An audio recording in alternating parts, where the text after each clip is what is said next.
Assalamualaikum warahmatullahi wabarakatuh. Pada kesempatan ini saya akan menyampaikan tentang beberapa pemikiran filosofis Ki Hajar Dewantara dalam konteks sebagai guru interaksi dengan murid dan warga sekolah.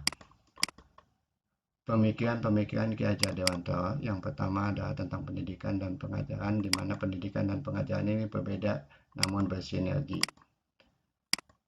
Dalam kutipan beliau, konsep pendidikan ada dua hal yang harus dibedakan namun harus bersinergi satu sama lainnya. Kemudian yang kedua adalah menghargai kodrat manusia, kodrat lahir dan batin. Pendidikan harus bersifat menuntun tumbuh kembangnya kekuatan lahir dan batin agar dapat mencapai keselamatan dan kebahagiaan sebagai manusia maupun sebagai anggota masyarakat. Kemudian yang ketiga adalah tentang pendidikan budi pekerti, di mana budi pekerti adalah perpaduan harmonis antara pikiran, perasaan, dan kehendak atau kemauan sehingga menimbulkan tenaga dan semangat. Hal ini menjadi salah satu aspek penting yang harus diperhatikan dalam pelaksanaan pendidikan. Budi pekerti merupakan modal dasar kebahagiaan berperi kemanusiaan. Budi pekerti merupakan kunci mencapai keselasan dan keseimbangan hidup. Pendidik dan petani sama-sama menjadi penuntun. Pendidik ibarat petani. Seorang petani yang menanam padi hanya dapat menuntun tumbuhnya padi. Ia dapat memperbaiki kondisi tanah, memelihara tanaman padi, memberi pupuk, membasmi urat-urat dan jamur-jamur yang mengganggu hidup tanaman padi, dan lain sebagainya. Meskipun pertumbuhan tanaman padi dapat diperbaiki, tetapi ia tidak dapat menjadi kodrat iradatnya padi. Misalkan ia tak dapat menjadikan padi di tanamannya itu tumbuh sebagai jagung. Selain itu, ia juga tak dapat memelihara tanaman padi tersebut seperti halnya cara memelihara tanaman kedelai atau tanaman lainnya. Memang benar ia dapat memperbaiki keadaan tanaman padi yang ditanam. Bahkan ia dapat juga menghasilkan tanaman padi yang lebih besar daripada tanaman padi yang tidak dipelihara. Tetapi mengganti kodratnya padi itu tetap mustahil. Kalau seperti jagung pada bayi dasarnya jatuh pada tanah yang baik, banyak airnya dan mendapat sinar matahari yang cukup, maka pemeliharaan dari Bapak Tani tentu akan menambah baiknya keadaan tanaman.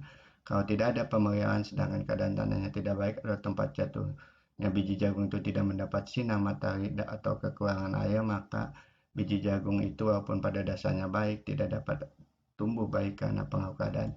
Sebaliknya kalau sebutir jagung tidak baik dasarnya, akan tetapi ditanam dengan pemeliharaan yang sebaik-baiknya oleh Bapak Tani, maka biji itu akan dapat tumbuh lebih baik daripada biji lain yang juga tidak baik dasarnya. Implementasi pemikiran Ki Hajar Dewantara dalam konteks sebagai guru SMPN 1 Raja Galuh. Yang pertama adalah menuntun siswa sesuai potensi khas dan minatnya. Yang kedua adalah melaksanakan pembelajaran berbasis aktivitas siswa. Yang ketiga adalah memberi kebebasan dan memilih cara menyelesaikan tugas dan kewajibannya. Yang keempat adalah mengutamakan pendidikan budi pekerti siswa. Yang kelima adalah berperan sebagai fasilitator pembelajaran sekaligus sebagai mentor dan coach. Dan yang terakhir adalah memberikan solidaritas dan budi pekerti ke siswa. Implementasi pemikiran Ki Hajar Dewantara dan kegiatan pembelajaran ini terlihat dari berbagai kegiatan,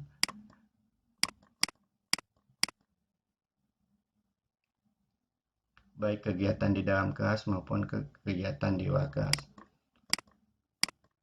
Kemudian implementasi pemikiran Ki Hajar Dewantara dan penguatan budi pekerti ini terlihat dalam acara upacara bendera, kemudian pengembangan diri, kemudian pengembangan nilai-nilai religius, kemudian pengembangan nilai-nilai karakter baik lainnya, kemudian penguatan nilai-nilai nasionalisme. Implementasi pemikiran Ki Hajar Dewantara saat interaksi dengan warga sekolah. Yang pertama adalah memperlakukan setiap orang dengan hormat, memberikan tawadan yang baik kepada semua warga sekolah, selalu mengucapkan terima kasih dan bertutur sapa kepada semua orang, berkolaborasi dan berbagi dengan semua warga sekolah dalam meningkatkan kualitas pendidikan di sekolah, menciptakan iklim yang kondusif dalam ekosistem pendidikan sekolah dan semua warga sekolah. Terima kasih.